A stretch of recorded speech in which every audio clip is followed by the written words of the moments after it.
Pace, dragi prieteni!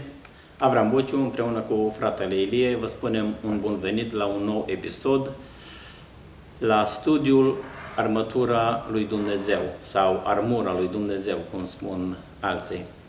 Astăzi am ajuns la partea Sabia Duhului sau Cuvântul lui Dumnezeu. Și am dorit ca Duhul Sfânt să ne călăuzească, să ne dea înțelepciune și nouă și vouă care ascultați și împreună să înțelegem Cuvântul lui Dumnezeu, să înțelegem voia lui Dumnezeu și să ne îmbrăcăm cu această armătură, să putem să ținem piept toate săgețile și atacurile care vine din partea cerului rău. Să putem să fim cu adevărat creștini biruitori. De aceea am dorit ca Dumnezeu să ne lumineze mintea și să facă ca Cuvântul lui Dumnezeu să fie viu și lucrător în viața noastră. Frate Ilie, ce ți-a pus Domnul pe inimă pentru această temă minunată? Pacea Domnului. Haideți mai întâi să citim cuvântul.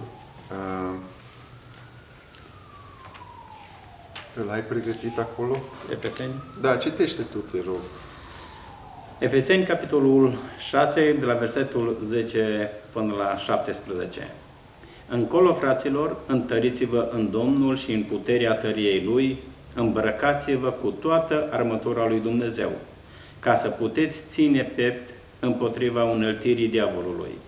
Căci noi nu avem de luptat împotriva cărnii și sângelui, ci împotriva căpeteniilor, împotriva domniilor, împotriva stăpânitorilor întunericului acestui veac, împotriva duhurilor răutății, care sunt în locurile cerești. De aceea, luați toată armătura lui Dumnezeu, ca să vă puteți împotrivi în ziua cea rea și să rămâneți în picioare, după ce veți fi biruit totul.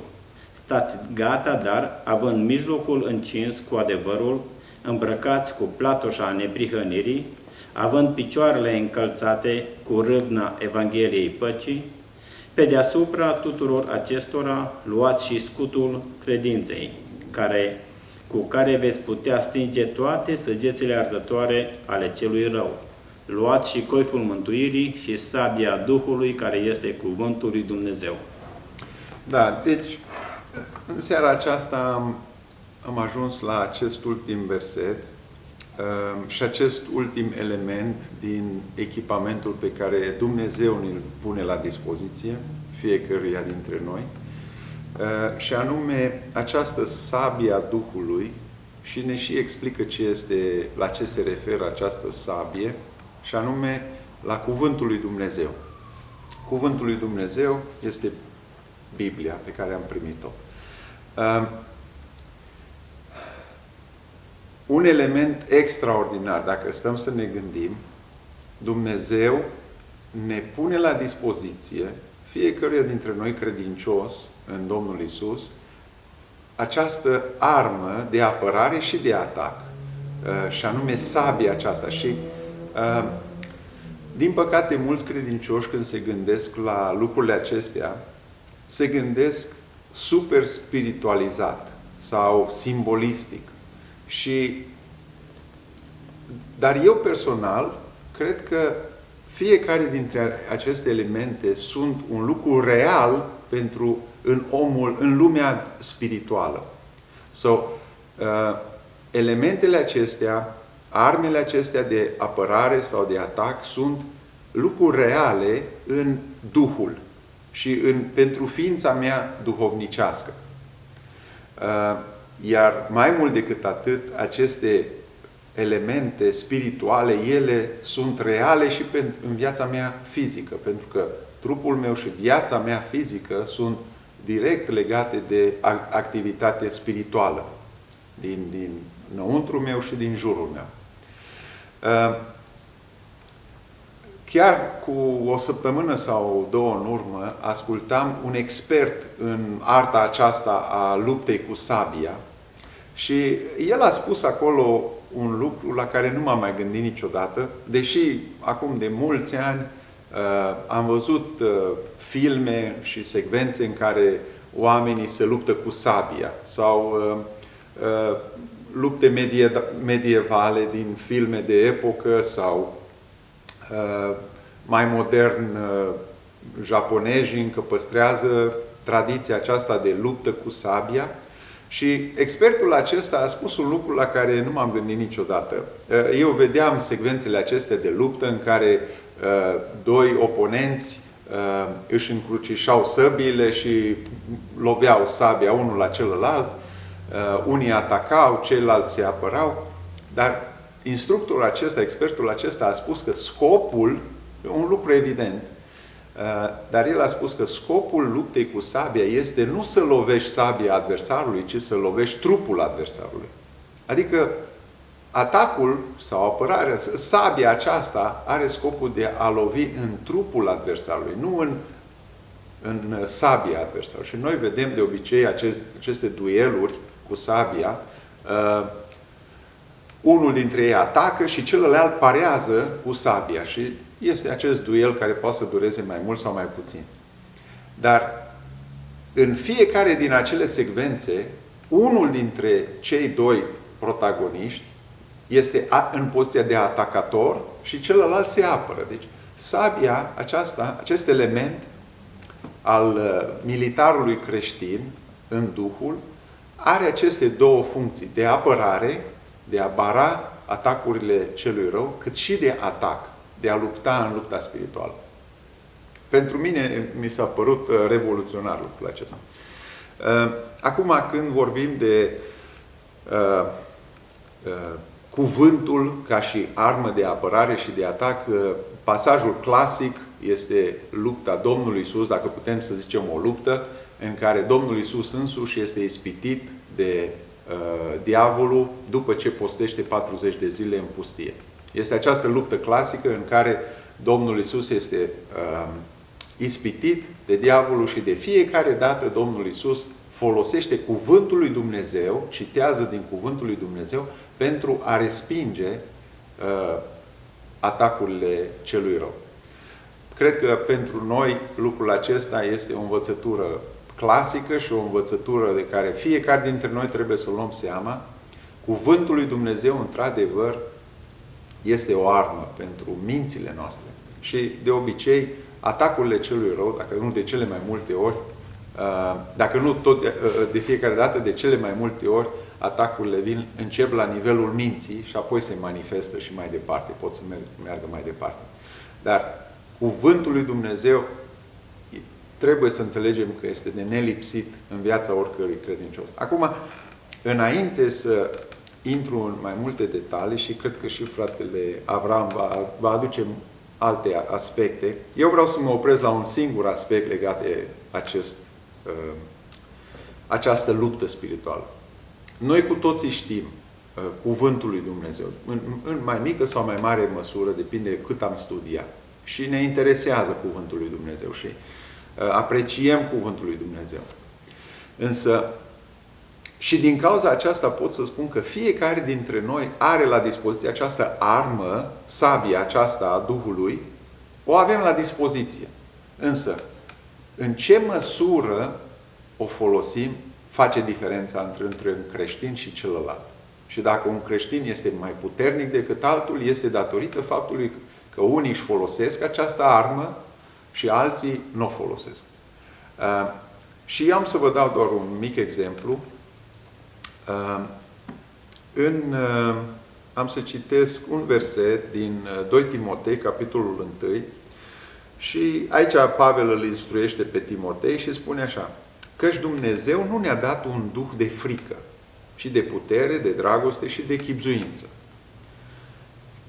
Câți dintre noi nu știm lucrul acesta? Noi știm că Dumnezeu nu ne dă un duh de frică, da? Sau de timiditate. Am văzut alte locuri în care versetul acesta este tradus prin timiditate. Și acum gândiți-vă de câte ori, când a fost vorba, în viața noastră n-am fost timizi sau n-am avut frică de un lucru sau de altul. Frica, duhul acesta de frică ne încearcă pe mulți dintre noi. Și observăm în viața de zi cu zi că pe unii frica îi copleșește și cad în depresie și au nevoie de consiliere și trec prin vremuri foarte, foarte grele, iar alții trec mult mai ușor. De ce credeți că unii trec mai ușor și alții trec mai greu? Cu toate că amândoi sunt credincioși, sau și unii și alții sunt credincioși, și unii și alții au la dispoziție cuvântul lui Dumnezeu. De ce? Păi tocmai că unii folosesc acest cuvânt în folosul lor, în lupta aceasta, iar alții nu folosesc armele acestea pe care Dumnezeu ni le-a dat. Acum, tot în cuvânt ni se spune că fiecare gând trebuie să-l facem robe ascultării de Dumnezeu. Și gândurile acestea nocive, gândurile acestea rele, care ele vin și care de multe ori sunt împuternicite demonic, noi trebuie să le confruntăm. Și cum le confruntăm? Decât prin adevărurile biblice, care nu se schimbă de la o zi la alta. Deci atunci când suntem încercați de un duh de frică, și exemple sunt foarte multe. Gândește-te că ai frică de boală. Acesta este fapt, un om, Dumnezeu nu ne-a lăsat să trăim cu frica bolii în minte, zi de zi să ne preocupăm că ne îmbolnăvim și vom muri. Și aceasta este după roadele lor îi veți cunoaște. Recunoaștem că ăsta e un duh rău, pentru că ne fură pacea, ne fură liniștea. Îl punem la încercare, gândurile acestea. Și da, într-adevăr, sunt pericole în viață, ne putem accidenta, putem să luăm o boală de aici sau de acolo, dar nu gândul de frică sau frica nu trebuie să ne guverneze viața.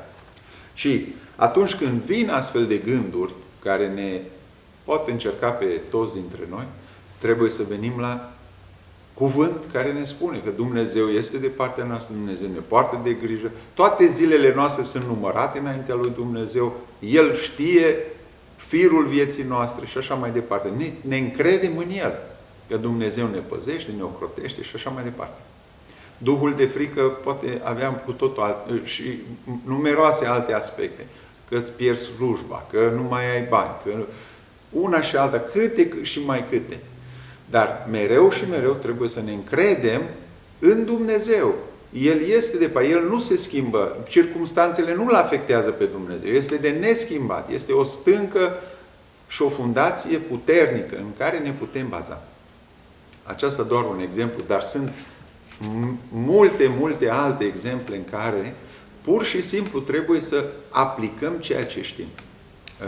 Nu vreau să iau tot timpul, de aceea dacă, frate Avrame, dacă vrei să continui. Da, noi ca creștini trebuie să ne hrănim cu Cuvântul lui Dumnezeu, care este Biblia. Aici avem Cuvântul lui Dumnezeu, care este viu și lucrător.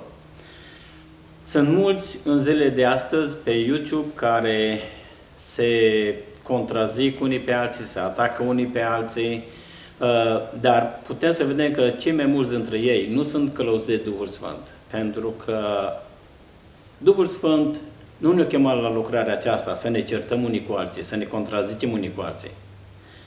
Vedem pe Apostolul Pavel că îl mustră pe Apostolul Petru, dar îl mustră în față. Nu se duce în alte biserici și spune despre el, să-i transmită alții sau el aude iară de la alții și tot așa. Vedem că Apostolul Pavel vede că Apostolul Petru face o greșeală și îl mustră în față de toți. Pentru că Apostolul Petru era un om plin de Duhul Sfânt, un om care cunoștea cuvântul și știa ce trebuia să facă atunci. Cred că și noi ca creștini trebuie să facem lucrul acesta. Când vedem o greșeală sau o învățătură greșită la unul dintre păstori sau învățători, nu să punem pe YouTube că ce-au spus cu tare sau cu tare și să-l judecăm și să-l facem în toate culorile. Dacă vrei să spui, contactează-l pe el însuși și stai de vorbă cu el. Eu cred că asta ar fi cel mai corect. Dar astăzi, deci cum am spus, vorbim despre Cuvântul lui Dumnezeu, sabia Duhului. Vedem că sunt două elemente, cuvântul și sabia Duhului. Deci Cuvântul lui Dumnezeu este eficace când este pus în practiță și când suntem călăuziți de Duhul Sfânt. Pentru că Duhul Sfânt știe cum să vorbim, ce cuvinte potrivite să ne dea, fie că trebuie să dăm o mustrare, fie că trebuie să dăm un cuvânt de îmbărbătare, de încurajare. Dacă ne uităm în cuvântul Domnului, vedem pe Ștefan, care a fost ucis cu pietre în Faptele Apostolilor, capitolul 7. Vedem acolo toată cuvântarea lui Ștefan. Și Ștefan, prin Duhul Sfânt, prin Cuvântul lui Dumnezeu, îi mustră. Voi l-ați omorât pe Iisus Hristos, voi l-ați răstignit. Și versetul 54 spune, când au auzit ei aceste vorbe, îi tăia pe inimă și scrâneau din dinți împotriva lui. Dar Ștefan, plin de Duhul Sfânt, și-a pironit ochii spre cer. Deci vedem că Ștefan a fost călăuzit de Duhul Sfânt ca să vorbească în felul acela. Și cuvântul, care era sabia atunci, îi tăia pe inimă. Dacă ne uităm în Faptele Apostolilor, capitolul 2, când vedem pe Apostolul Petru, imediat după coborârea Duhului Sfânt, la fel, ia cuvântul, pentru că oamenii, după coborârea Duhului Sfânt, oamenii își băteau joc și spuneau că oamenii aceștia sunt bieți, și Petru ia cuvântul și spune că ei nu sunt bieți, ei au primit Duhul Sfânt și aici se întâmplă ceea ce spunea Ioel. Și din nou, dacă ne uităm la versetul 27, după cuvântarea lui Petru, cuvântul Domnului spune, după ce au auzit aceste cuvinte, ei au rămas străpunși în inimă. Și au zis lui Petru și celorlalți apostoli, fraților, ce să facem? Pocăiți-vă, le-a zis Petru. Deci vedem că fie că e mustrare, fie că e îmbărbătare, dacă suntem călăuziți de Duhul Sfânt, atunci cuvântul lui Dumnezeu este o sabie, sabia Duhului. Deci noi trebuie să lăsăm pe Duhul Sfânt să ne călăuzească în totul. Din nou, dacă ne uităm în Faptele Apostolilor la Apostolul Pavel, când are de lucru și cu acea vrăjitoare, vedem că mai multe zile acea vrăjitoare mergea după Apostolul Pavel și după ceilalți ucenici și striga, aceștia sunt oamenii lui Dumnezeu care vestește Evanghelia. Deci spunea un lucru bun. Dar după câteva zile, Pavel s-a săturat și a spus, dețit, ajunge, și a mustrat acel duh. La versetul 18 din Fapte 16 spune, așa a făcut de-a timp de mai multe zile. Pavel, necăjit, s-a întors și a zis Duhului, în numele lui Iisus Hristos îți poruncesc să ieși afară din ea. Și a ieșit chiar în ceasul acela. Deci vedem că Apostolul Pavel folosește din nou cuvântul lui Dumnezeu. Și în numele lui Iisus Hristos, călăuzit de Duhul Sfânt, îl folosește ca o sabie. Din nou, Faptele Apostolilor, capitolul 19, opusat, vedem pe fiii lui Sceva, care și ei vrea să facă aceste lucrări, să scoată demoni, să scoată draci. S-a dus la acel om îndrăcit și îi spunea ei, în numele lui Iisus Hristos, pe care îl propovăduiește Pavel, îți poruncim să ieși afară. Și acel om îndrăcit spune, pe Pavel îl știm, pe Iisus îl cunoaștem, dar voi cine sunteți? Cunoaștem cu toții ce s-a întâmplat acolo. Vedem, acești oameni au folosit cuvântul, dar nu au fost călăuziți de Duhul Sfânt, n-au fost împuterniciți de Duhul Sfânt. De aceea nu mai fost sabia Duhului. Este foarte important să citim cuvântul lui Dumnezeu, să ne rugăm ca Dumnezeu să ne călăuzească prin Duhul Sfânt, ca cuvântul să fie viu și lucrător în viața noastră. Și noi când stăm de vorbă cu oamenii, fie că trebuie să mustrăm, fie că trebuie să îmbărbătăm, sau să încurajăm, trebuie să fim călăuziți de Duhul Sfânt. Și atunci acest cuvânt este o sabie cu adevărat, dar să fie sabia Duhului Sfânt, nu a noastră, ca să tăiem doar dintr-o inimă rea. Zic ca Dumnezeu să ne ajute să înțelegem cuvântul lui Dumnezeu, să ne apropiem mai mult de El. Și cum am spus, nu trebuie să ne legăm unii de alții, dacă cumva cineva crede că avem o învățătură greșită sau alții, și să ne luăm și să facem episoade pe YouTube, să vorbim unul de altul. Trebuie să ne contactăm unii pe alții și atunci se poate explica mai ușor când stai față în față cu acea persoană. Frate Elie? Da, am să subliniez și eu un lucru care nu mi-a trecut prin cap, dar pe care tu l-ai spus chiar la început și chiar acum ai și încheiat. E când cuvântul lui Dumnezeu vorbește aici de a folosi cuvântul lui Dumnezeu ca pe o sabie a Duhului, nu se referă la a ne lupta unul cu altul și a ne scoate ochii cu cuvântul lui Dumnezeu. Din păcate vedem foarte des lucrul ăsta întâmplându-se atât în biserici cât și pe internet sau în altă parte. Și Dumnezeu cred că a chemat bărbați să lupte. A chemat bărbați să fie destoinici, luptători și să lupte călăuziți de Duhul Sfânt împotriva atâtor lucruri întunecate care se întâmplă. Dar, din păcate, mulți bărbați din aceștia care mânuiesc cuvântul și-au abandonat chemarea de lui Dumnezeu și s-au apucat ei în lupte personale, în care se luptă unii cu alții.